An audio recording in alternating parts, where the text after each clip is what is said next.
ẹ̀yin admin ìṣẹ̀bẹ̀ sọ pé wọ́n ti gbé péèjì lọ ni ẹ̀yin admin ẹ̀yin tó ń mímí ṣeré ayé mi o ṣé nítorí pé ẹ̀rí mi ń tà àwọn kan fóònù mi mọ̀mọ́ o ṣẹ́wà òkè o mọ̀mọ́ o kí ló dé ẹ ṣáà tí gbogbo wọn ń gba ṣáàtì mọ́ra wọn lọ́wọ́ mo dẹ̀ lé erin yìí mo ti máa sọ fún yín tipẹ́ pé erin yìí fọkọ́ mẹ́ o erin ò gbọ́dọ̀ kí ló dé tẹ̀mí wá mi kiri erin yìí fọkọ́ mọ́ fún agbọ́dọ̀ fún wọn láàyè ẹlòmíì ṣe ṣáàtì 10 hours ìbí ṣe 100 hours tàbí erin yìí fọkọ́ mọ́ ìgbà tó ọ̀sìn gà jáde ńkọ́ ọkọ́ mọ́ rẹ̀ ọ̀fọ́n èyí kan náà àwọn admin ló pè mí mọ́mì ibo lẹ́tì ṣe ṣáàtì lọ́la Sunday lo wọ́n ti gbé Facebook lọ aṣọ tàn mí jáde ni kákúlù fún ọ oníṣòyàwó ló ń so dídìrín wo ló ń so ṣé ẹ̀bọ̀ párin ìfín yín pọ̀ náà ni mi ṣe fẹ́ máa jáde mọ́ ṣé ẹ̀bọ̀ párin ìfín yín pọ̀ ẹja kun ẹjẹ́ ń fẹ̀dọ̀ lórí òróǹro kò sí tó ṣe mí o kò sí tó ṣe mí o kò sí tó ṣe mí o ẹjẹ́ ń fẹ̀dọ̀ lórí òróǹro kí ló dé Bàsúnú onírọ́ àṣẹfẹ́ rójú mi ni mọ́mí o wọ́n ti gbé Global News sí o mọ́mí o wọ́n ti gbé sábọ́ọ̀dù o mọ́mí o wọ́n ti gbé léyìí o mọ́mí wọ́n ti gbé tọ̀ mo ní bí ibò o mo sì ní ìtàn pínrìn náà mo sì tán ṣeré ni o ṣe ti yá sáré mi sì mí náà nù ẹjọ́ mọ̀ yín lára o ẹ mọ̀ pé jọ tí BBC ti interview mi mo ní mo ti di public figure ìwọ̀nba ní ìmọ̀ jáde mọ́ ní ìsinyìí mo ti di public figure mo sọ fún yìí BBC connection ni BBC connection ni ṣé mo ṣe mí sí èèyàn nu kí ló dé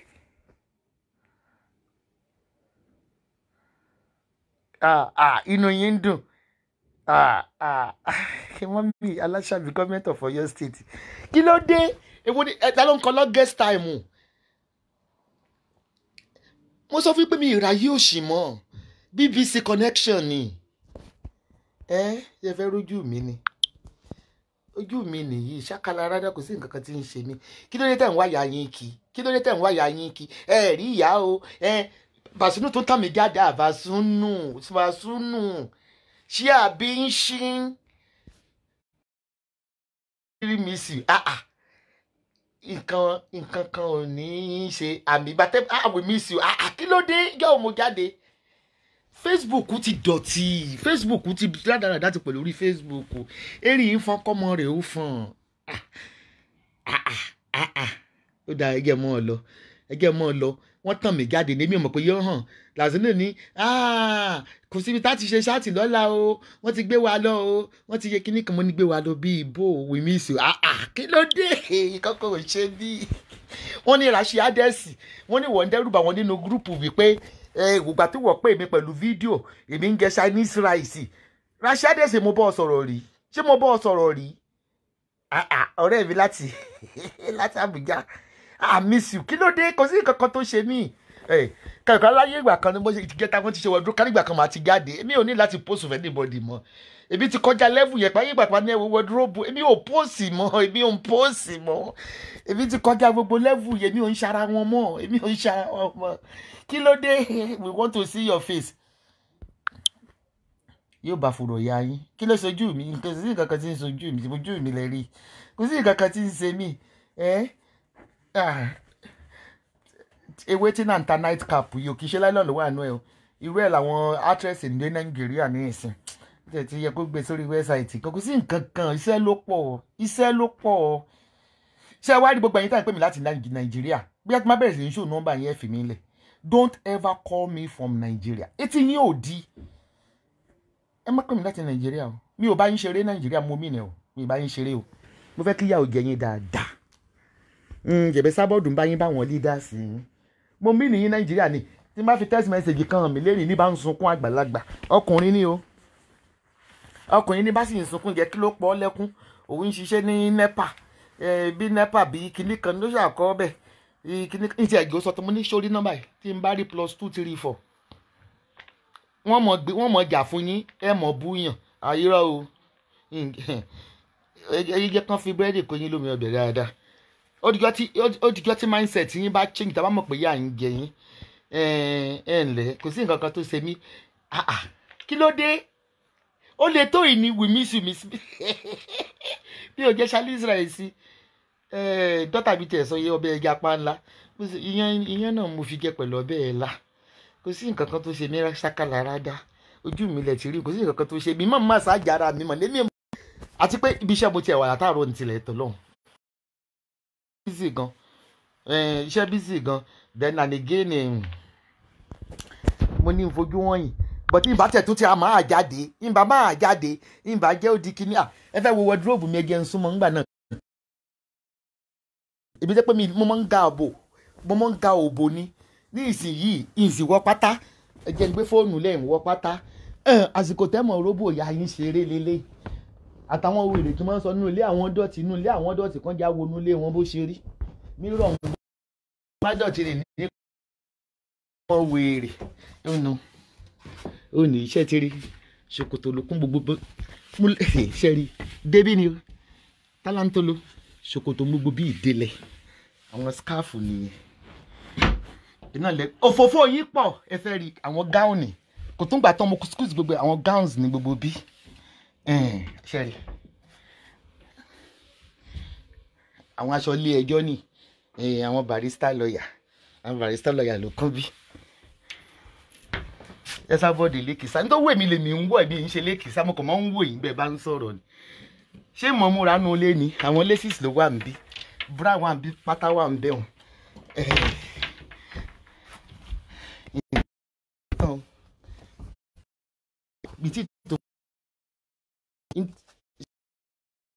sáìsì kan náà là ń lò mo sọ pé mo sọ gidi ni tó bá ń lò tàlíà tó tẹ́lẹ̀ àwọn bàbá ìtàlíà tó tẹ́lẹ̀ gbogbo àwọn bàbá ìtẹ̀lẹ̀ àwọn ọ̀nà àwọn tó.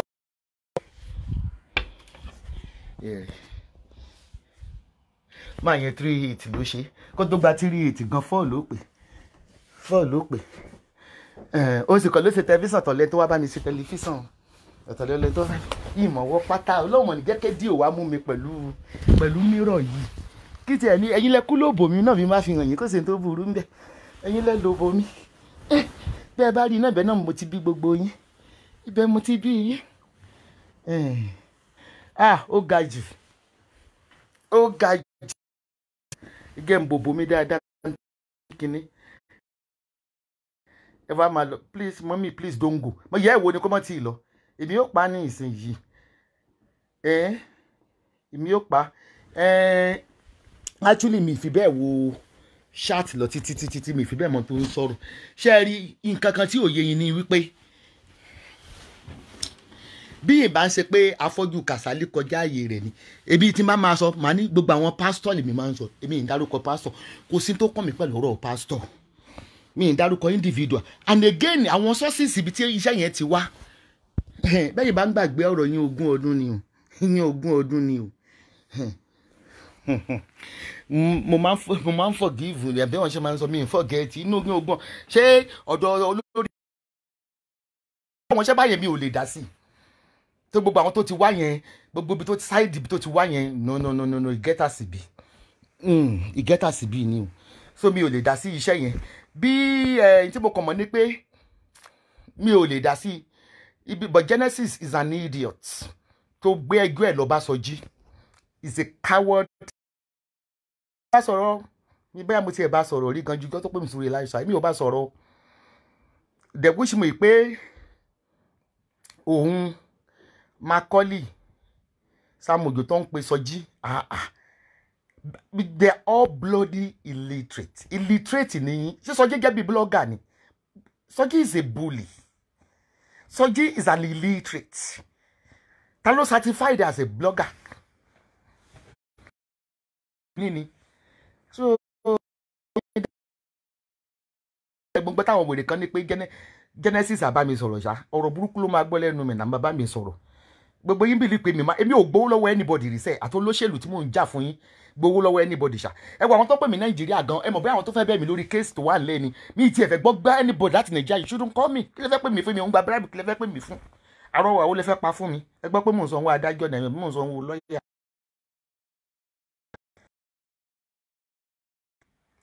ṣe rí Genesis ó máa ní àbòsí lára bọ̀ tèmi ò ní gbìgà rẹ̀ torí gbogbo àwọn tó wà ní ìkíà cases yẹn they have lied on me one way or the other they lied èmi dẹ̀ níyì ìyẹn ogún ọdún ni o ìyẹn ogún ọdún ni o gbèmí máa ń dé tó ní kálífà ní èmi ń gbàgbé mi bá ń gbàgbé ọ̀rọ̀ èmi ń gbàgbé ọ̀rọ̀ lábẹ́ abẹ́ẹ̀ ni lábẹ́ ọ̀run ni so ọlọ́run tó ní pé Genesis máa jẹ ìyà because challenges is an arrogant man. Ohun tó dẹ̀ máa ń sọ pé ológo tó ń bínú olófo ṣé tí pé tó náà ti wà lára olófo báyìí wọ́n ti sọ́dọ̀ olófo lórí Facebook so ti máa ní pé kẹ́ ẹ fílẹ̀ what do you expect me to say kí lè expect me kí n sọ ṣé pé kẹ́ ẹ máa jà ni àbí kí ló kàn mí mo fẹ́ ní kẹ́ ẹ máa jà ni mo ní kẹ́ ẹ fílẹ̀ ni ege ke bí kọ́bi tó sọjú of all people ṣó tiẹ̀ manipulate yín sọ̀rọ̀ ni àbí báwo ni ná ṣó manipulate yín sọ̀rọ̀ àbórí yẹ́ orí gbogbo yín ti ẹ̀dàrú tẹ́ bá lọ́ gbéṣẹ́ lọ bá Sọjí bloody illiterate ìgbà olódi sọ̀rọ̀ so èmi ò bẹ́ẹ̀ bá ń ròyìn pé mi ò sòótọ́ àbí mo sòótọ́ wàhálà àti gbogbo yín nìyẹn kò sí ìyálákú yín tó lè fèsì mi kó wá bá mi sọ àfi kẹ́ máa dún nínú fake profile ọ̀rọ̀ tí ò bá kàn mí kò kàn mí gbogbo àwọn eré àbí tó ti wá yẹn gbogbo iṣẹ́ yẹn tó ti wá èmi ò ń ṣe kinní pẹ̀lú wọn please let them keep away from me bí ṣe rí nìyí torí nígbà tí ọ̀rọ̀ yẹn kọ́kọ́ ṣẹlẹ̀ wasn't last year tí à ń gbọ́ fínìfínì yí pé Genesis ṣe báyìí èmi gbọ́ kéèsì ẹ̀tàn gbé wá ń gbà yẹn mo ti gbọ́rọ̀ yẹn láti last year ẹ mọ̀ tí mi fi ṣẹ́yìn I wanted to confirm from Genesis I text him he did not reply he didn't mi èdè bínú ṣé mo fi sọ fún mi ò bínú the same thing with DKY wọ́n tẹ̀sẹ̀ wọ́n tẹ̀ tún pè kò dáhùn ó wá gbé ẹjọ́ lọ bá mẹ́kùrú láyé sẹ́nẹ́sì bá gẹ̀ tán kò kàn mí o gbogbo eré àtò wá mi ò ń du iṣẹ́ mọ́yàn lọ́wọ́ tó bá wù yẹn fi Genesis sílẹ̀ wàhálà àti yín nìyẹn tó bá wù kẹ́ má fi lẹ̀ wàhálà àti yín nìyẹn ìṣòro yín ni ẹ máa bá yí ọ̀rọ̀ Nàìjíríà ló débé mi kò sí nǹkan kan tó débé mi kí ló dé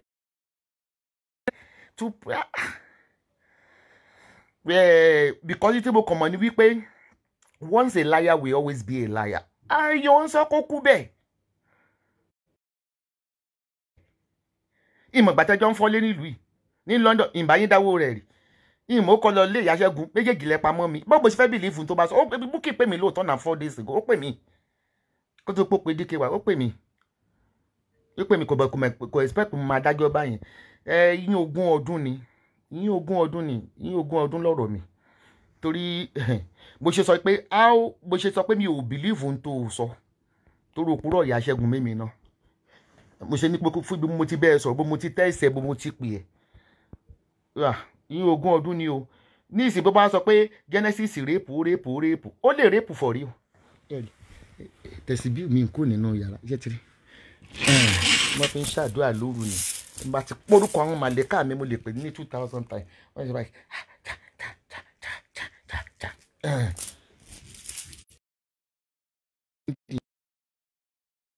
látò ní ṣe fún yín behind the door ni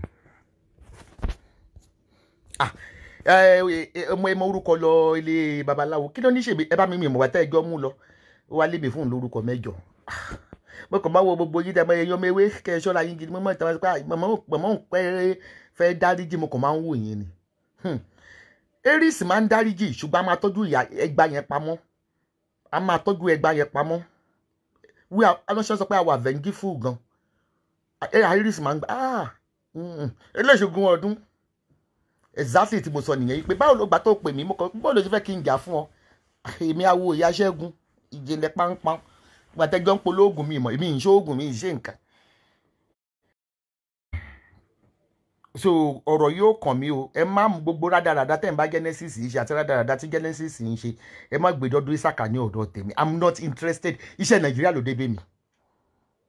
gbogbo mọ̀kùmọ̀ yìí pé ká ní gbogbo yín ṣe múra kàkàkàkà sọ̀rọ̀ Genesis gbogbo ẹ̀yin speaker yín ìdọ̀tí speakers lẹ múra sọ̀rọ̀ Nàìjíríà ni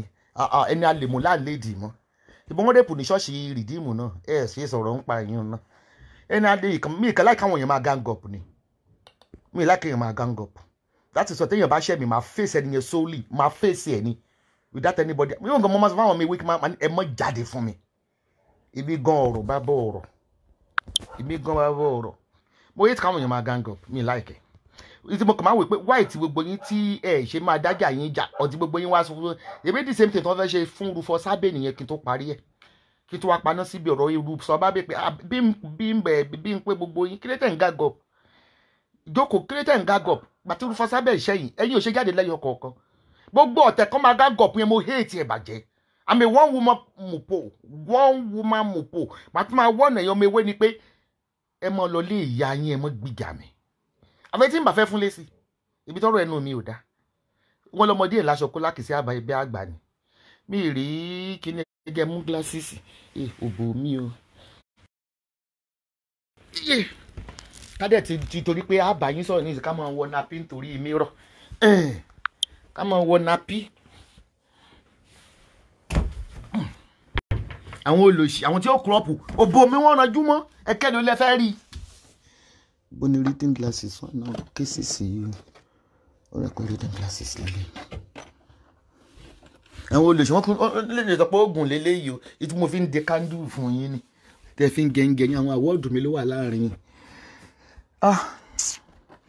ọmọ tó ṣiṣẹ́ déédéé ó yẹ kó lásìkò ìgbádùn gbà tí ó fi náwó.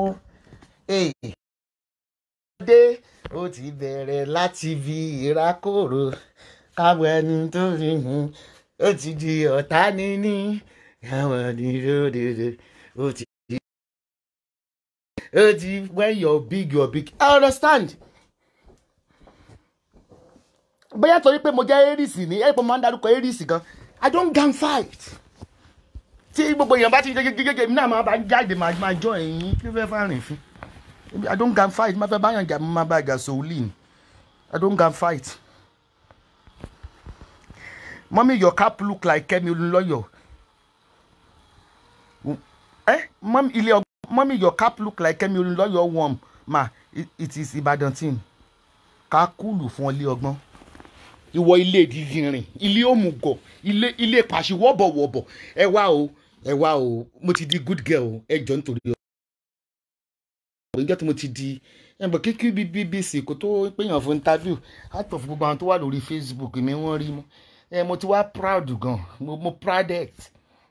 it broadcasting UK mo proud it jẹ́ kí ṣé Kẹ́mi Olúnlọ́yọ̀ irọ́ wọ́n ní tó ń dé ni ẹ̀rí paṣọ ló wà nínú ẹ̀ fàṣàṣẹ ẹ̀ wá designer ẹ̀ wá mọ́mí mama always put on nikama ìyá ní gẹ́ ọ́ ajá Zainabu yín sì tó pé nígbà yín sọ̀rọ̀ yín lọ́mọdé napi ẹ bá fẹ́ róbò mi orí náà nù kí ló dé òbò tí òbí mọ́mọ́ òbò tí nǹkan oṣù bẹ́ẹ̀ ti lọ ó lè káwọ́ buliga ẹ má dá mi lóhùn gan fight gbogbo yín ò kì í rí tọ́pìkì ṣe rí tọ́pìkì mímú ní gbogbo tó lọ lágbá ìkankan náà gbogbo yín máa ṣe kìíní mú attention seekers ní ẹ lọ fuck off ẹ lọ wáṣẹ́ ṣe nítorí mo kò mọ̀ pé ẹlòmíín wà tó pé extremist ni o èèyàn kan ló ṣàbẹ̀rẹ̀ kọ́kọ́ bẹ̀rẹ̀ ilé fífọ́ kọ́ ló máa fọ́lé ara wọn kó tó wá fọ́lé mi mo hate extremist bẹ́ẹ̀ yóò bá fẹ́ báyàn ṣe mọ́ èmi báyìí tí màá fẹ́ báyàn ṣe mọ́ mo máa move on mi lọ church ẹnìyẹn mọ́ mi lọ church ẹnìyẹn mọ́ lẹ́yìn tí mo sọ pé èmi àti fún mi beauty word mo lè fi text message ó ń bẹ̀ mí lórí WhatsApp èmi ò dá lónìí mi jẹ́ respond ó pè mí mi ìgbé tí má ti move on mo ti move on nìyẹn kéèyàn má ṣẹ̀ mí ni tí má trust èèyàn tẹ́yìn bá ti ṣẹ̀ mí àti forgive máa ń pẹ́ gan mọ̀ mi ṣáwọn kan wá ń wòye tẹ́yìn mọ̀ wíwá sọ́kà ṣẹ́mọ̀ ìtí ní dọ́kásì fi lọ́kì lọ́dọ̀ mi jẹ́ kí n sọ mama which hair are you wearing irun òbò ìyá rẹ̀ mo dé ìtí dọ́kásì ẹmọ tí wọ́n máa wo dọ̀mọ̀ dọ́kásì lára ọmọ àlè ní kàsálí afọ́jú Ìbàdàn bá bàdàn jà rí kọ́lé olóòtú ní ìsìn bá ṣe dọ̀rẹ́ Ìbàdàn bá bàdàn jà ọmọ Ìbàdàn ní dọ́kásì mo fẹ́ tì sí gbogbo padà láyà ọ̀rọ̀ sísọ ẹ rí i pé kì í ṣe tẹnu ẹyẹ ká gbé sẹ́ńtímẹ́ǹtì tì dọ́kásì wà lè mọ bá yé èèyàn jẹ wàhálà àti ẹ̀ nìyẹn o kò sí búlọ́gà tí ń bá yé èèyàn jẹ gbogbo nínú jẹ rí i pé mo jáde ọba Iléṣà kábíyèsí o ọba Ìbàdàn kábíyèsí o ọba Èkó kábíyèsí o ọba Èkìtì kábíyèsí gbogbo lọ́ba ìpèyàn kan o kábíyèsí o kẹ́pẹ́ lórí oyè ẹ̀yin tèmi náà ní Ilé Ifẹ̀ kábíyèsí rọ o ẹ̀yin ọmọ Ilé Ifẹ̀ tẹ́jọ́ mi wé mo kí yín o. ìjẹ́ kan ṣáà ni wọ́n fún mi lọ́fùnfún kì í ṣáà ṣe gbogbo èèyàn wọ́n fún mi lọ́fùnfún gbogbo kábíyèsí ilẹ̀ Yorùbá. ìbà kábíyèsí Olúbàdàn Olúfẹ́ bàbá Lámídì Adéyẹmí iyì yín pọ̀. Mójúkúrò lórúkọ tí yín Mójúkúrò. Let me get my ìbà nọgbọ̀nọ̀kẹ̀. I don't see Mama Aláṣàbí. Kí ló tọkàn yín ò bá lé? Kò sí kí lè rán. Get used to it o. Kí n má tún jáde week o. A ní mo ti di public figure. Oyè mi tún ti pọ̀ sí. Ẹjọ́ àwọn ológun ọ̀tẹ̀ tí mo fẹ́ máa dá lóhùn lórí Facebook. Ẹ̀gbọ́n orin tán kan wọ́n ní Tókunbọ̀ àgbà ló dá yí o. Èdè ìṣọmọdé mọ́. What goes around? I mean, tèmi ni wípé bẹ́yàn bá ṣẹ̀ mí bó bá kí mi máa dánú. Mo lè kọ́kọ́ kí ẹ gan. Aries ìyẹn ogún ọdún lè. Ok kí n bí ẹ jáde fún Genesis ìyẹn mélòó ló fẹ́ dàbò ìyẹn kí ni nǹkan tó tiẹ̀ ṣe gangan náà kò ṣáà jalè ìbò ló nípa ńlẹ̀ tó fi ń kan yẹ ẹjọ́ ẹsọ sọ bẹ́ẹ̀ but ti stupidity ti gbogbo yín ẹ̀yin bloggers gbogbo yín ẹ̀ ní rórì majority yín ọpọlọ yín ti jọ ṣé àmọ̀ pé ti relationship ṣé ẹ̀rí pé ti bàgẹ́ ṣá ṣé ẹ̀rí pé ti bàgẹ́ ẹ̀yin tẹ́lẹ̀ bàbá ò fẹ́ràn ọmọ ìtẹ́tẹ́ yín ṣe gan ni yóò fi fẹ́ràn rẹ̀ dáadáa ọmọ yẹn gan máa ṣépè fún tòdẹ̀ sẹ́ẹ̀pẹ́ tó ń gbé fọ́tò ọmọ yẹn jáde ó ga fún yín lórí Facebook yìí o ẹni tí yóò bá lẹ́ẹ̀ lórí Facebook kò lè lẹ́ẹ̀ wọ́n sọ fún yín pé destroyer ló pọ̀ jù nínú yín ṣé Ajímọ̀bí ti kú sẹ́ẹ̀ rọ́ o Ajímọ̀bí wà nù àìsí Ajímọ̀bí ti kú ẹni kan gbé kan ṣe kámẹ́rà anímọ̀jẹ̀ kí n tàn yín Ajímọ̀bí ti kú sẹ́ẹ̀ bọ̀dá mi ti gbà wáyé abẹ́ ẹ̀pọ̀n ti kú then ẹ̀yin ṣẹ́ẹ̀rí tẹ̀tẹ̀ ti wọ 3000 form bíbá yìí ní ìsìn ìyẹn ní jáde lọ́la ẹ̀gì ìyá rẹ̀ lọ́la torí pé mo kàn wọ́n á báyìí ṣeré díẹ̀ ní kí ló dé mo love Dorkas ṣẹ́ẹ̀rí ẹ̀dìbò mo like kéèyàn wá hard working mo like ẹni tó bá wà hard working mọ èjì ọmọ yẹn mọ́jọ́ tó ti ń ṣiṣẹ́ ni so gbogbo nǹkan ló lálébù láyé and again èpè tán fún lórí Facebook gan lè mọ jà ṣẹ́ mọ̀ ṣá then èkejì ẹ̀rí pé ọmọ yẹn tí mo tún ṣe láìkẹ́ mọ́ ni pé ẹ̀rí pé ó ti mature ju tẹ́lẹ̀ lọ ṣá ṣé pé Dorkas ti mature ṣe bí Kasali tó gbé sórí iye Tókunbọ̀ if you call for Kasali ńgbà Kasali kàn fún ìjẹ̀yẹ̀ Dorkas kò ra sún ó sún kò fún wọn lésì gbogbo nǹkan kọ́ ni girigirigiri alágbèyàn bá jàre ńgbà mi ò mọ̀ ń tẹ̀ bẹ́ẹ̀ bá jàre ńgbà mi yóò wà tẹ́kàn mi yóò bẹ̀rù èèyàn láti sọ̀rọ̀ mi yóò mọ̀ bẹ̀rù èèyàn anybody ló lè jà fún mi kí ló kàn mí àwọn abúlé tán wọn ní bóyá Genesis tí Genesis bá bá mi sọ̀rọ̀ ní ọdún yìí rárá last year gan mi rò pa sọ̀rọ̀ ok ṣọ́dún last year ló gbé mi lọ ó dà pé kì í ṣe last year throughout over 1 year over 2 years tí n bá Genesis kì í má ṣe oríire ìwádìí Genesis ẹgbà tiẹ̀ mo kàn ń wò ó ṣe ni èmi gan ń wò ó ṣe fún ni bíkọ́ ikú ń dẹ̀dẹ̀dẹ̀dẹ̀ ń dẹ́kú ni kí lèèyàn fi ń pọ́nyàn léjú ijọ́ tó ṣe ṣáàtì fún mi lọ ọlá tó ń jẹ nìyẹn ijọ́ tó sọ pé òun máa jáde láago kìíní kan òun fẹ́ wá fún yẹn sábọ́ọ̀dù mọ iye viewers tó níjọ́ yẹn ní 7,000 tó ń pa Genesis ènìyàn yóò fún yàpá tó débẹ̀ ó ní láyé ó ló tó ń bí lọ́mọ òun lè bú orí ọjọ́ kan yẹn ló ń wò lọ́dọ̀ tèmi Ọlọ́run ṣó ẹ̀yọ kan ti máa ṣe fún báyìí wàhálà yóò kó gbà wọlé orí ọjọ́ kan lèmi máa ń wò ó she cannot not now want to adopt to sin na because she work extremism ẹ wò já Facebook yẹn náà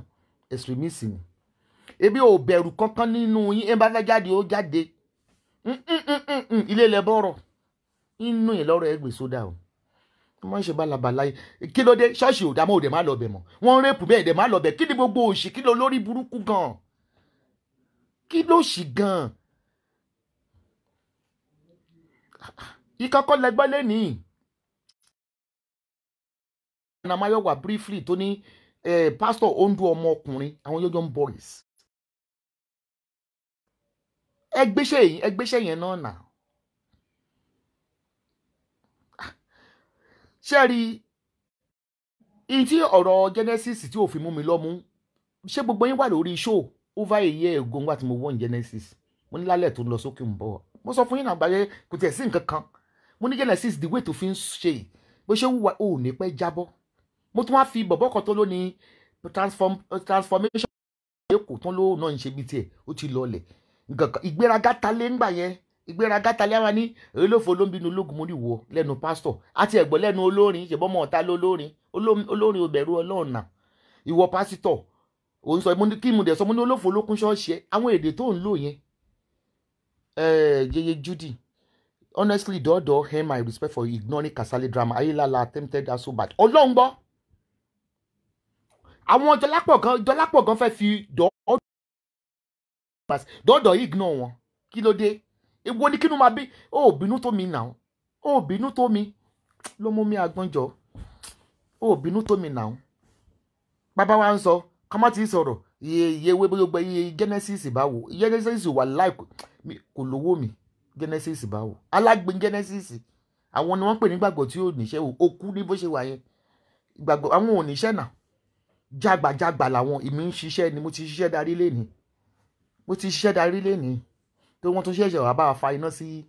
mo náwó sí bíbá yìí gan àti iṣẹ́ ni wọ́n tún ṣẹ̀ṣẹ̀ fa floodlight everything sí bí àwọn kámẹ́rà yẹn wọ́n tún wá fix around it ti Genesis ti báyé jẹ́ ọmọ Genesis ti báyé jẹ́ fi òbò ṣẹ̀sìn ju Genesis ọ̀dàlẹ̀ òbò ìbínú mi ìbádùn tó pé ẹni ọmọ àṣàbí ẹ sábọ̀ tó bá lo fọ́tò mi sódò yẹ ẹni àbòdò wọ̀ ṣé ẹ rí ọ̀pọ̀lọpọ̀ ṣé ẹ rí coronavirus gbogbo yín ti ní mental problem majority tó pọ̀ lórí Facebook yìí 70% gbogbo ilẹ̀ ní schizophrenia ọlọ́run gbogbo ọ̀rọ̀ tí ò kan gbogbo yín bẹ́ẹ̀ nìkan bá sọ fún yín pé lágbájá ẹ ti believe ibo ni ìbẹ̀rù ọlọ́run wà gan-an ẹ má get mi sọ pé kò rí èpò kò kan mi kàn mú evidence jáde ṣé mi ni wọn láì bẹ̀rẹ̀ lórí Facebook ni tó ń béèrè pé bó lọmọ mi wà pé ọmọ mi mo fi ṣògùn owó mo dẹ̀ níjẹ́ bẹ́ẹ̀ mi mo bí nǹkan mi ìsáàfin ti yín ṣògùn owó ṣèbí tèmi ni èyí náà mo ti yín náà lù pé fi ṣògùn owó ibi tí cherry Genesis ìgbéraga ló jẹ́ kó pè sọ́dọ̀ ṣinko ìgbéraga yẹn dẹ̀ yí mọ́lẹ̀ ó mọ̀ pé gbogbo kò sí ẹni tó fẹ́ràn mèkúrú lórí Facebook yẹn sọ jí gbogbo everywhere iṣẹ́ burúkú wọ́wọ́ mèkúrú pọ̀ gan kò sí ẹni tó fẹ́ràn rẹ̀ tó gba tiẹ̀ lórí Facebook pẹ̀lú àwọn iṣẹ́ burúkú bó ti ṣe ó dẹ̀ ní court case bó ṣe wà yẹn kò kàn tí ì sọ fún yín ni court case méjì ló wà wájú ẹ̀ gan ó lè ṣe kó jáde mọ́ tààlàtà tó ń jáde ó ní court pending court tó má bí ẹ̀rí dárúkọ Ṣadé èlò kọ́nsà tó má bí ẹ̀rí àbíkó kọ̀ọ̀kan update fún àbíkó dárúkọ tèmi dárúkọ àwọn méjèèjì court case méjì tó wà pending wájú ẹ̀ nìyí gara lẹ́gbọ́n yẹn. All what you are saying is what I said to Bukky Jesse. It's like I talked to you before ma but she doesn't listen. Kò gbọ́rọ̀ ṣé rí tó bá ṣe Bukky ni wípé èmi ò mọ ó ti ní làgẹ́ lo agídí ẹ̀ ti pọ̀ jù kò ń gbọ́nà síyàn lẹ́nu ó dẹ̀ lé èpò lójú. Ìjọ yẹn ṣé gbogbo yóò rí bí mo ṣe sọ̀rọ̀ sí Genesis ni ebi tẹ̀rẹ̀ respect kò kú fún mi léṣe padà mo bú Genesis gan na ìjọ yẹn ló pè mí mo dẹ̀ bú Genesis mo dẹ̀ sọ pé wọn náà ní sùúrù ànẹ́gẹ́ ẹ̀ ṣì máa parí ìjà ìwọ tètè máa forgive haters gan àbí ìwọ kọ́ ni ẹ ṣì máa parí ẹ̀ ṣé ó gbàtẹ́ bá tó para yín wọ́n kìtẹ̀ ní bígì gan ṣé ẹ rí number one ìtí mo kàn rò pé ẹni tó jẹ̀bi ọ̀rọ̀ yìí wọ́n ní téèyàn bá fi oúnjẹ dùn mí àbí tó bá fi oúnjẹ lámi lójú máa fi àjẹ máa fi dùn ṣé dandan ni kán bá yín tọ́jú ọmọ ni nítorí Ọlọ́run ọmọ yín lọ bí gíga náà ṣé pàtẹ́ mi ò rẹ́ni bá mi tọ́jú ọmọ mẹ́rin ṣé mi ò gẹ́ wọn ọmọ ni má táwọn ọmọ dàgbà kí ni kí ló dé pàtẹ́ ṣe pé disable lọ́mọ ṣé disable lọ́mọ ni then why do you want to involve Ọládélé okay ẹni Ọládélé ń fi àwọn èèyàn ṣoògùn owó kí ló tẹ fẹ́ involve ẹ̀ pẹ̀lú ẹ̀yin àní gbogbo ẹ̀yin bloggers ẹ̀ ní làákàyè kọ́bọ̀ gbogbo yín kàn ń sọ̀rọ̀ kẹ́ kọ́ lè pe orí yín béèrè ẹni Ọládélé ń lo àwọn èèyàn ṣe àsìkí oògùn owó kí ló tẹ fẹ́ kọ́mọ yóò lọ súnmọ́ ṣé ẹ fẹ́ kó lò àbẹ̀yẹ ẹ̀sọ́ nísìn aṣáàrùn gbọ́lọ́tún ló sì ẹni Ọládélé Genesis ló lo ìyá ọmọ yẹn polo nǹkan lára ẹ̀ kéde tẹ tó sọ pé kò mọ ọmọ yín mọ́ra alórí yín ti dàrú sẹ́ ẹ ní làákàyè tábàdé béèrè lọ́wọ́ majority gbogbo ẹ̀yin obìnrin tẹ́ ń pè wọlé ebi ò tiẹ̀ láìkè calling chat mọ́ mi ì láìpẹ́ mọ́ torí pé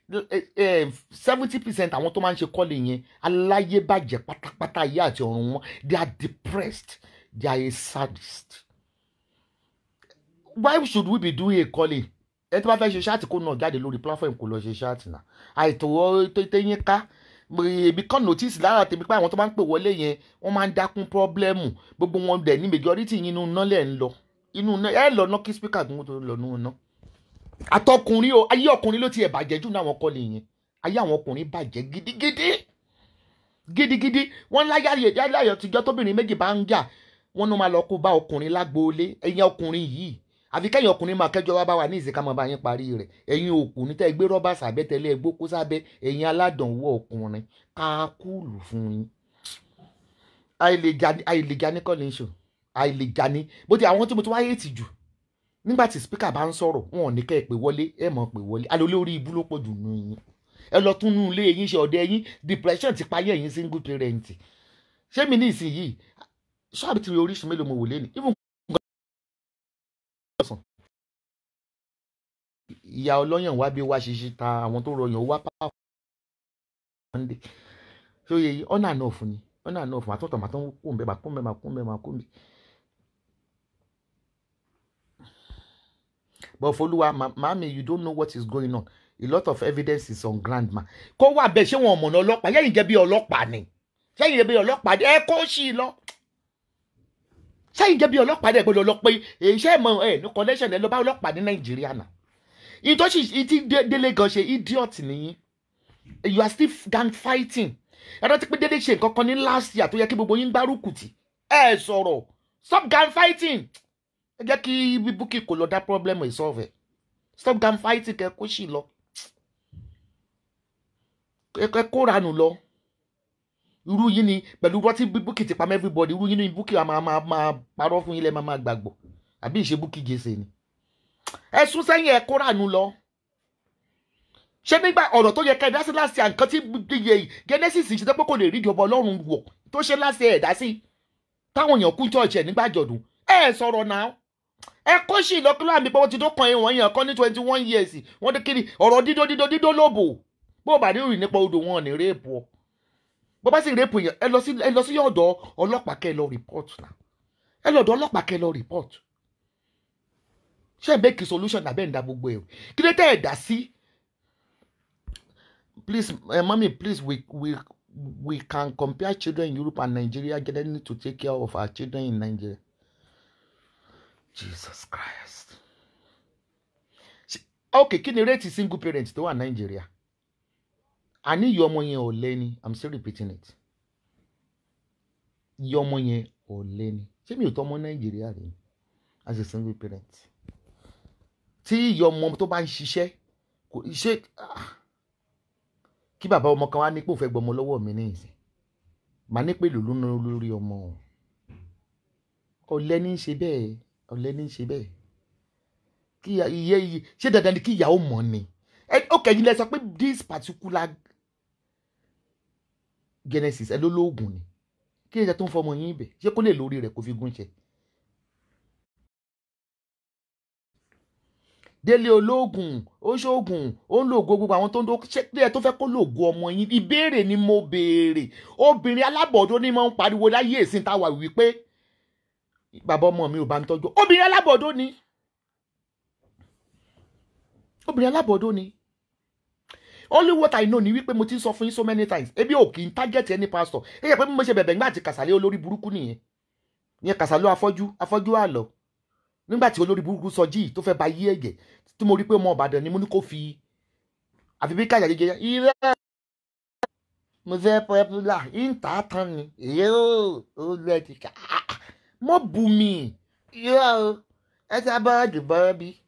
ẹ bọ̀ra ní bọ̀ di ewé mo ní kí la wí kí ló gbé mo ní kó mọ́ bu ọmọ ebi ló yí lé lórí just like bí kiri náà ṣe dọ̀kátì ló lọ manipulate báyẹn but òun gan fẹ́ popular ni ní ìsìta ló wá rí Kàsálẹ́ mọ́ Kàsálẹ́ onípàǹdì what's up yahoo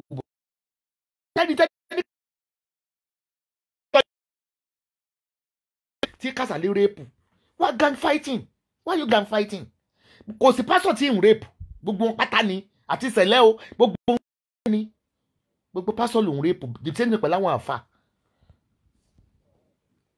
gbé àtàwọn àfà ebi ò tiẹ̀ gbọ́ rí ọlọ́run ti bẹ́ẹ̀ wọ́n mẹ́wọ́ 21 years ewu lẹ́kùn dídìrín kò tọ́jú ẹ mọ́ kò tọ́jú ẹ náà kò tọ́jú ẹ mọ́ ó dẹ̀ lọ́ máa ta pure water kó fi tọ́jú ọmọ ẹ̀ ó ní pure water ń kọ́lé náà obìnrin ọ̀lẹ́ ló máa ń sunkún pé kò tọ́jú ẹ mọ́ káàtẹ̀ wà lẹ́yìn ní gbogbo bàtí bísíǹsì mi fọ́ọ̀lù tí mi ò rówó aṣọ skúl rà fáwọn ọmọ tí mo lọ ra second hand ṣe gbòòràwé ibi ilé bàbá wọn ìǹtẹ́bẹ́ẹ̀lì ilé bàbá wọn rí mi ìdíwájú bàbá wọn kí n kalẹ̀ kún pé mi ò dé bẹ́ẹ̀ rí kàkà bẹ́ẹ̀ mo ń pa ibi mọ́nu ni ibi wá ní ìlé ni tẹ̀tẹ̀tí ẹ̀ mọ́ àmọye single parent wà lóde ní ìsinyìí ṣe pé mò ń ṣiṣẹ́ wọn mo máa ń ráyé single parent wà lóde ní ìsìn 60% ni 40% ló wà nílé ọkọ 60% ló ń rè ní ìsìn ẹ wà títọ́ pé tẹ̀tẹ̀jú ẹ̀ máa kọ́ máa sanwó ẹ̀ máa tẹ̀tẹ̀jú ọmọ ẹ̀ lójútì tẹ́ bá fẹ́ ṣe kéèsì mi pò ń rèpò ẹ ṣe kéèsì mi ó wà disgusting bí ẹ tó pé mo jẹ́ hard working iron lady woman tí mi ò lè ṣe mo ń develop website mo ń tewé mo ń talé mo dẹ̀ ń blog báwo lè yẹ kí tẹ̀tẹ̀jú ẹ̀ máa ọmọ ẹtù wọn fọmọ 21 pé bá ṣe sọ̀rọ̀ yẹn gbà mí mo máa ń rò lọ ṣáì lọmọ yẹn ni ṣé ń bẹ ṣáì lọmọ yẹn mélòó ní ìyá ẹ̀gbọ́n bí tó ń fọmọ bẹ́yàn. The Folake said Genesis is not taking care of his son, but yet donated 400k to Genesis Church. Why didn't she give the Jumoke to use for business? Taniye. Èmi ò really follow, sorry, èmi mọ nǹkan tó jẹ́ 400. Mi ò really mo sọ fún mi pé ọ̀nà náà fún ni. Èmi ò fi bẹ́ẹ̀ wò wọ́n. Ìgbà tí mo ní iṣẹ́ tí mo ń ṣe bí mi mọ̀ nípa 400. Èwo tí ẹ ní. Okay, ẹníyàwó this will never have a rest of mind by the offense. Kò sí nǹkan kan ẹ̀yin lẹ́kan pariwo. Ìtẹ́ lè ṣe náà ni pé kẹ́ sign petition because let me tell you Nigeria government mo ní tí Genesis ṣe last year bóyá Ọlọ́run ló ṣe yẹ ní pé kí ìyà yẹn kó jẹ lọ́dún ìyà yẹn ń jẹ lọ́dún yìí ni gbogbo àwọn tó fi tán pa ní ṣọ́ọ̀ṣì ẹ̀ǹgbà kórè àtàwọn tí wọ́n jóná gbé ó wà bàndàn wọn síbẹ̀ tí wọ́n kú ẹ mọ̀ jáde ńgbà yẹn ó ṣe wá jẹ́ pé ńgbà tí Bukky Jesse nígbè yánsí wíkẹ́ ẹyẹ máa ga fẹ́ẹ̀tì ọ̀lẹ́ nìyẹn kó ṣì lọ ẹ gbádànù èyí tó rọ̀ ti tán lẹ́nu yín wò ni máa ga fẹ́ẹ̀tì ẹyẹ ò ṣe jáde ńgbà yẹn ẹ ṣáà ní gbogbo ara àwọn ọmọ yẹn skin wọn bó ni ìyá àtọmọ kú níjọ́ kórè ẹ tó sọ pé wọn ò lè fún wọn lówó pé òun kọ́ ló yin invite wọn wá sí kórè ẹ jáde ṣé rí òṣùwọ̀n ebi ti sọ kíní fún Genesis last year Genesis ò tí ì rí nǹkan kan o Genesis ṣe rántí gbà tó pè mí ní 4 years ago from Blue Moon mi mọ bó ṣe ní nọ́mbà mi tó ní kí n ṣàdúrà fún ẹ I gave you that vision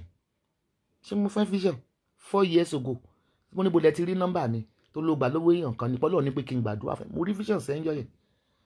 ó tún di last year mo tún láti mi mo lálàá ni mo ní Genesis lálẹ́ tó lọ sókè ń bọ̀ wá sílẹ̀ o ó ń bọ̀ wá sílẹ̀ because to me you are just an attention seeker tí mo kàn rí díẹ̀ sí you are just an attention seeker o ní time tó ń ṣe ẹ̀sìn ní agbára every time àwọn máa jáde bí tó bá ń gbà yín mo sọ pé tó bá fẹ́ jẹ́ Pentecostal ó ní ìṣẹ̀lẹ̀ dá sọ̀rọ̀ ẹ̀ ibi gan wẹ̀ sí ẹ̀ bó ṣe ń sọ wọ́n ní ọ̀rọ̀ àgbà orí kò sẹ́ni tí mo ríran sí it always come to pass mo máa Ọlọ́run máa fi nǹkan hàn mí gan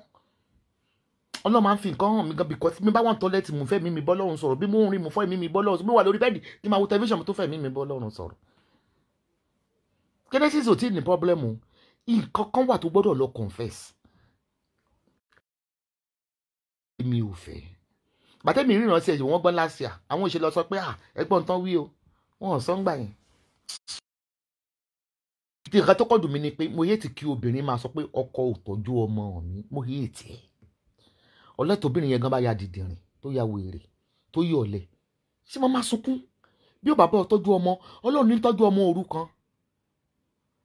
bóyá kí lẹ sọ lórúkọ rẹ̀ fún ẹ sọ ọmọ yẹn kẹ́ sọ jà bí ara ṣé màá mo dá àwọn ọmọ mi tọ́ ṣé ìyọkùnrin ò parọ́ sọ́ọ́dẹ̀ mú ni ó lóun ìdórúkọ bàbá àwọn sì ìdórúkọ mi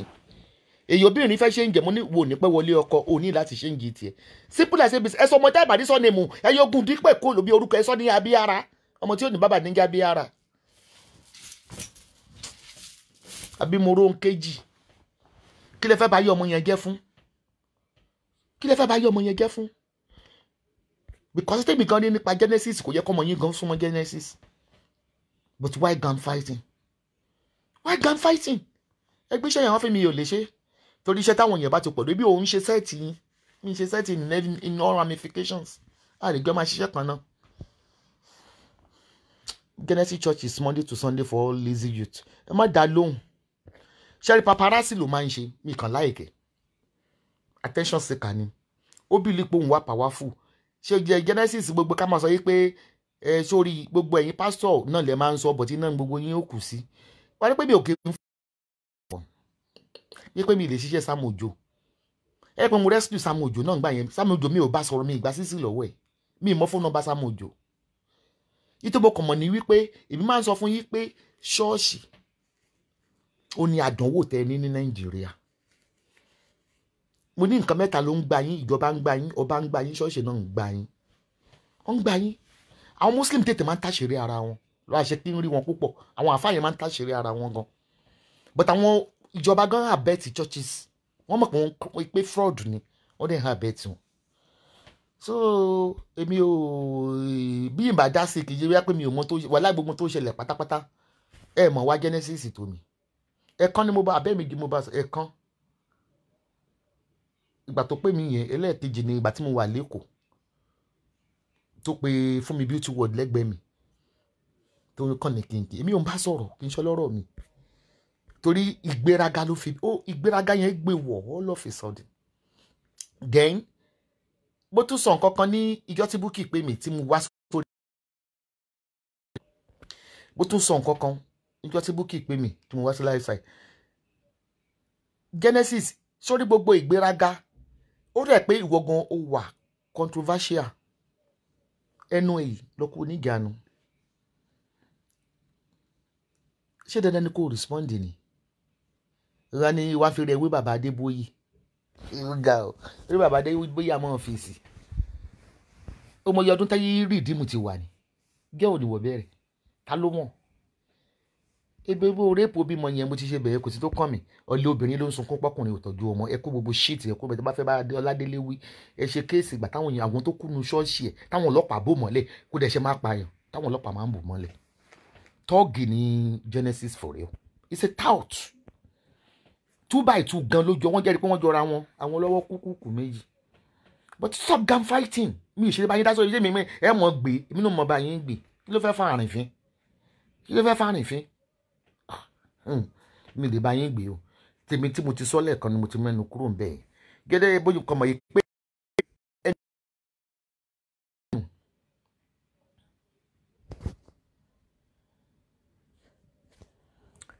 rape or no rape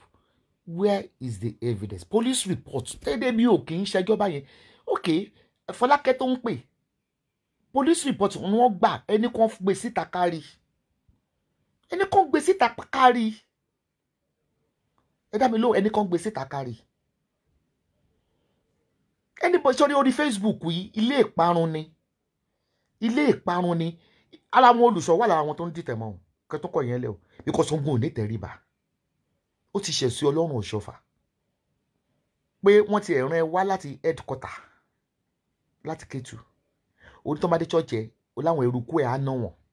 ó ní wọ́n á fi sùtà náà wé wọn ó ti níṣòro gbogbo yín kan rò pé iṣẹ́ rí ẹjẹ́ kí n sọ kọ́kọ́ fún yín nípa Celestial Church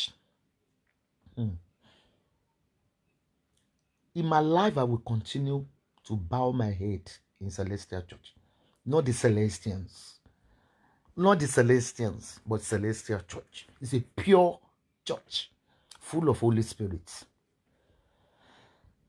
kò sí ìjọ tó lágbára bíi Celestial Church àwọn olórí burúkú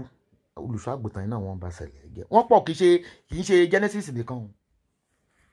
bọ́n ṣe ń rẹ́pù náà bí náà nù gbogbo ìyàwó nílé bíbá ẹ̀ ní àwọn olùṣọ́ máa ń bá sùn tẹ́ bá ti gbọ́ pé yẹn wá bí àwọn yín bá wà nù akọrin life choir practice wọ́n ń do lọ́wọ́ ń bẹ̀ ni àwọn akọrin náà lámọ̀ wọ́n Dublin náà dá wọn mọ̀ ẹ̀yìn ẹ̀fọ́ orúkọ bò wọ́n láṣìírí gàrí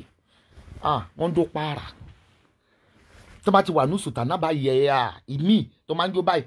bọ́ọ̀nà ni wọ́n ṣe ní doyin sẹ́lẹ̀ ẹ̀ẹ́dì jó wèrè tẹ́ máa ń jó láyá náà dé sí ni ẹ wọ sùtánà tó transparent gbogbo g-string yín ó yọ lẹ́yìn bó wọ́n ṣe ní réèpù yín èmi ò lè sọ pé wọ́n bà sẹ̀lẹ̀ jẹ́ àwọn tó wà ní ẹ̀lò bàjẹ́ sẹ̀lẹ̀ ó lè bàjẹ́ láíláí a ṣe máa ní sẹ̀lẹ̀ wọn náà tútù sí ìdáná àwọn tó wà ní sẹ̀lẹ̀ irú bàbá sọ gé olórí burúkú ni ó wà lára àwọn tó ń réèpù kiri ń sẹ̀lẹ̀ bàbá ẹ̀ gan réèpù kiri tó wọ́n pè mí fúnṣẹ́ bàbá ẹ̀ àsìkò tí ìtò ni ìyẹn Joseph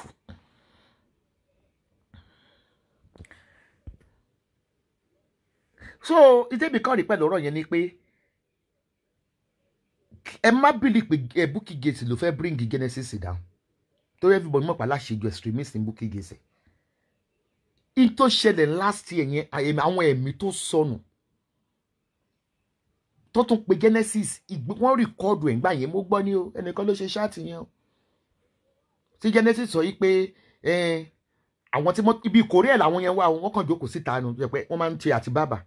mọ́tò yá síbẹ̀ ó pa ìyá àtọmọ ìyá kú létà ọmọ kú lẹ́sẹ̀kẹsẹ̀ ó wá ní pété ló pé wọ́n wá mi ìdẹ̀ lè bá Genesis rò pé nígbèrà gbogbo èèyàn kúkúrú ni ebi ò lè bọ́ èèyàn kúkúrú sọ̀rọ̀ ẹ̀ lọ títí má bá mi sọ̀rọ̀ yìí ń tètè fi ọlẹ̀ mi láìkè èèyàn kúkúrú má bínú bàṣánù bíi ti ẹ̀kọ́ bọ̀tẹ́ ego máa ń wà lára yín gan majority àwọn tó bá kúrò ẹ ní ego gan èèyàn kúkú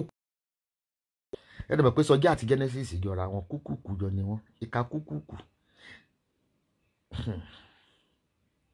ṣùgbọ́n tèmi ń sọ ni wípé sẹ́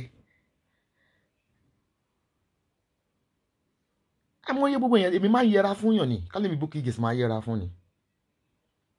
tipẹ́tipẹ́ mi ò bá yàn jà Dublin gan mọ̀ kàkà bẹ́ẹ̀ mo lè mọ̀ pé ní pé fóònù rẹ̀ má máa yẹra fún ẹ tó bá kí mi ní tata bá pàdé imú ni màá fi dẹ́ lóhùn kò lè get message so Bukky Jesse nǹkan tó ti wà lẹ́ẹ̀ni kẹran sórí anybody ò lè gbẹ gbọ́ Bukky anybody ò lè gbẹ gbọ́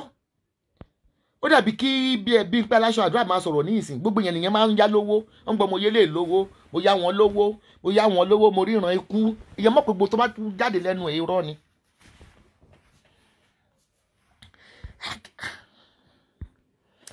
Genesis àwọn tó kú yẹn ló ń kó lọ mójútó.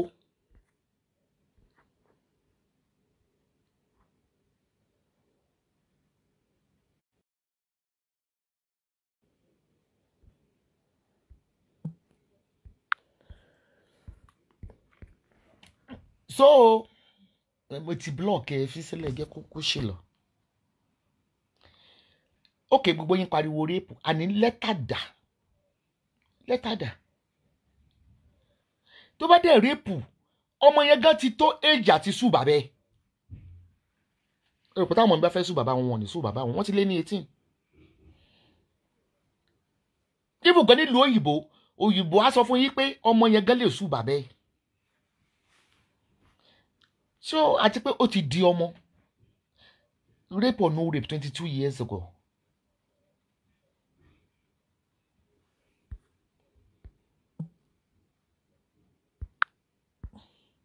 Rape or rape 22 ẹ má worry mo ti ń block wọn bí mo ti ń wo comment mo ti ń ṣá wọn sí kóló.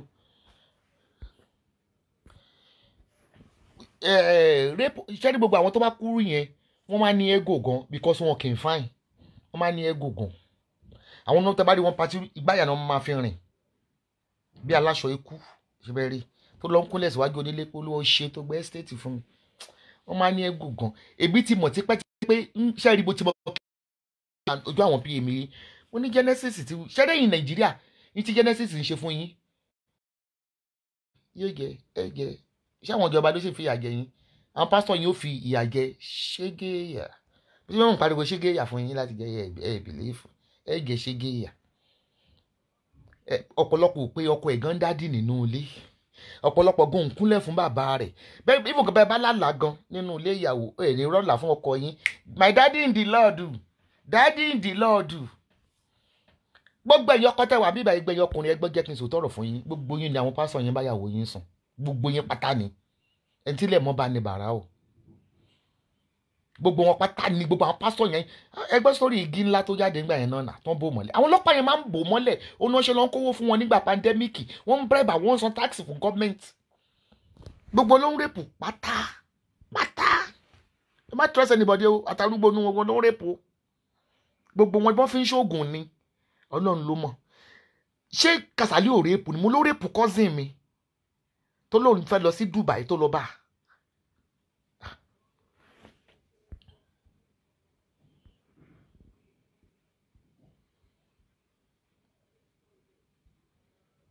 ok nígbà tí Búsọ́lá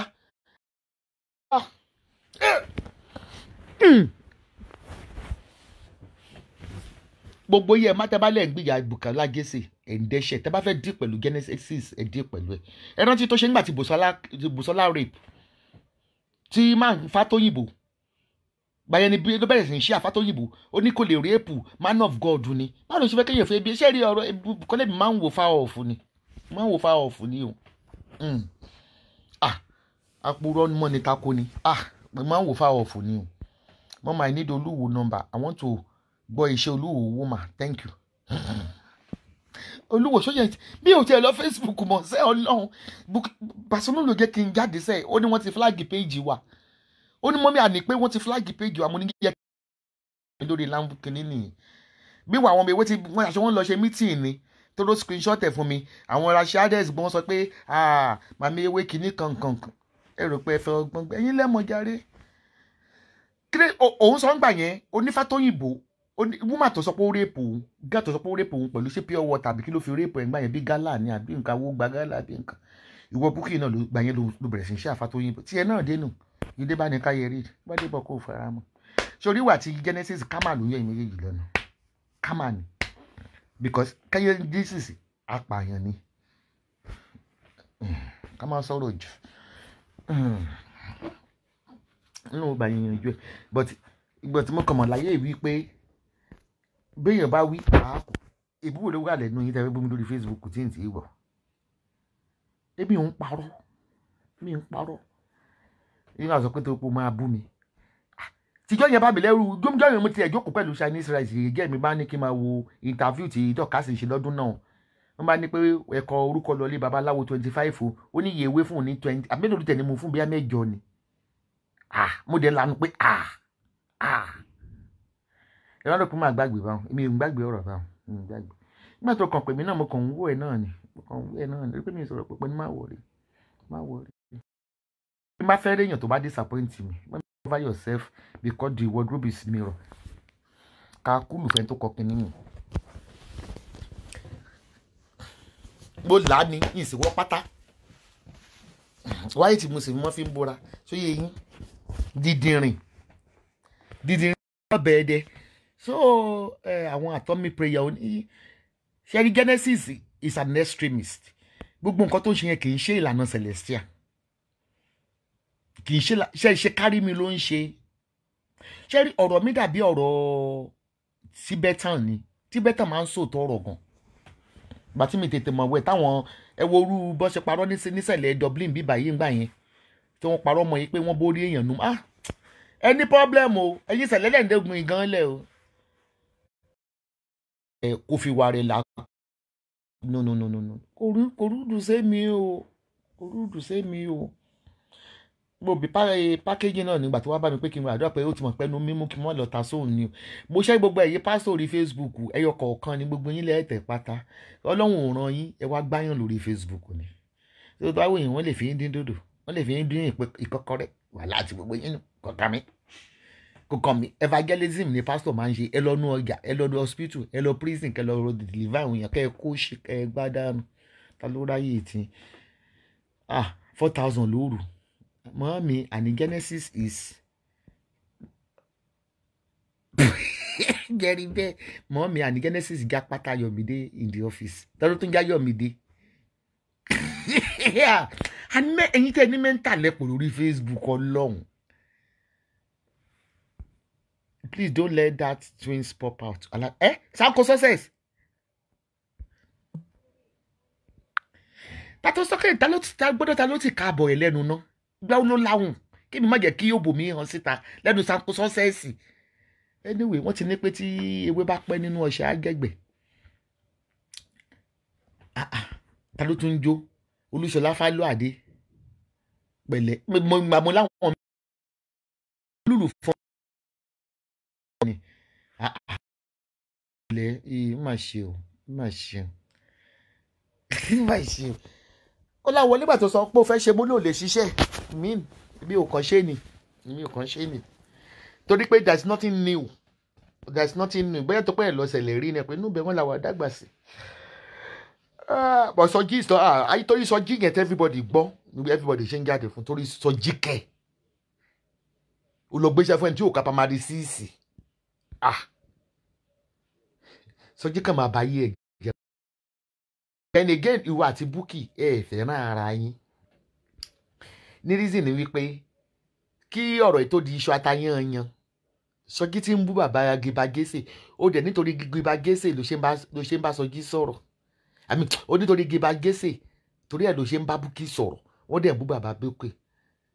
Wo Genesis ó ní láti lọ sí orórí àwọn tí wọ́n lásídẹ́ǹtì tí wọ́n pa ẹ̀ tí iná pa kì í ṣe Bukky ló fún mú ẹ wálẹ̀ o ẹlẹ́dàá àwọn pípù yẹn ọ̀pẹ wọ́n kékeré wọ́n sunkún ìrora kú lọ hospital ni. Ọmọ kankan tí mo sọ fún yàn kan gbà kan gbé bí mo ṣe sọ kí n tó gbàgbé ọba tó ní pé kí màmá ẹ mú nylon bag wá kówó èmi mọ̀ pé bàbá return ni 419 tactics ọmọ rí street lèmi àgbàlódé bá ń gbọ́ brain lójókòó ọ̀pọ̀lọpọ̀ IQ mi ó lé ní 120% ni. Màmá ẹ máa kó gbogbo owó yẹn lọ ó wá ṣe fídíò fún yín náà tá a bá rí bíi pásọ méjì tá a bá rí bíi mẹ́ta wà láì bá 419 burúkú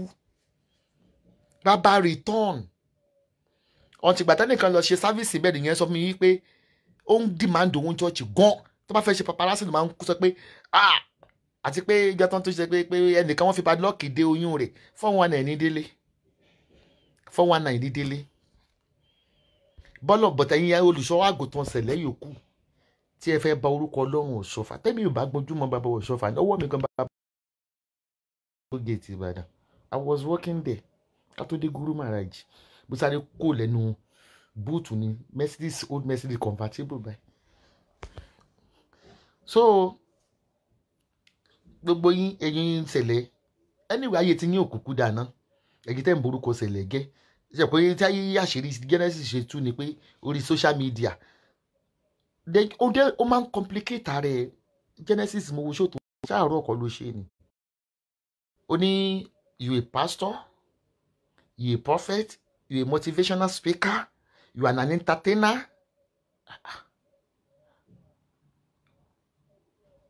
I can't get it ó dẹ̀ máa ń compare ààrẹ mọ́ Adébóyè yọ̀wò ní Adébóyè orí ẹ̀